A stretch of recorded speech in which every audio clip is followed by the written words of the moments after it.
Malaika Mukama yabulira Mariya Maria anayebeleka okutoka maitu.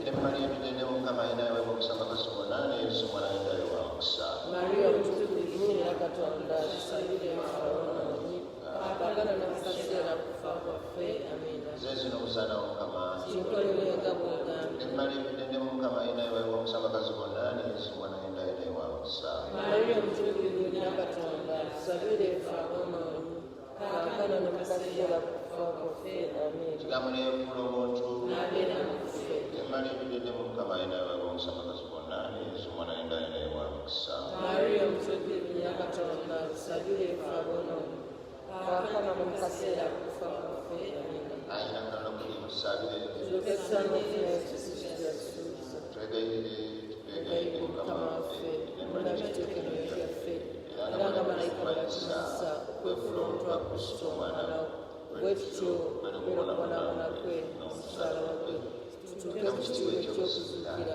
Twegayirire wa Yesu Kristo Mukama waffe. Amina. Twegayirire Ayi Mukama Katonda waffe ebyabajala bino bye tufunye bulijjo bitulage nga bw'otusabira. Twegayirire tuwe tulokoke olw'okugwa munda okw'omwana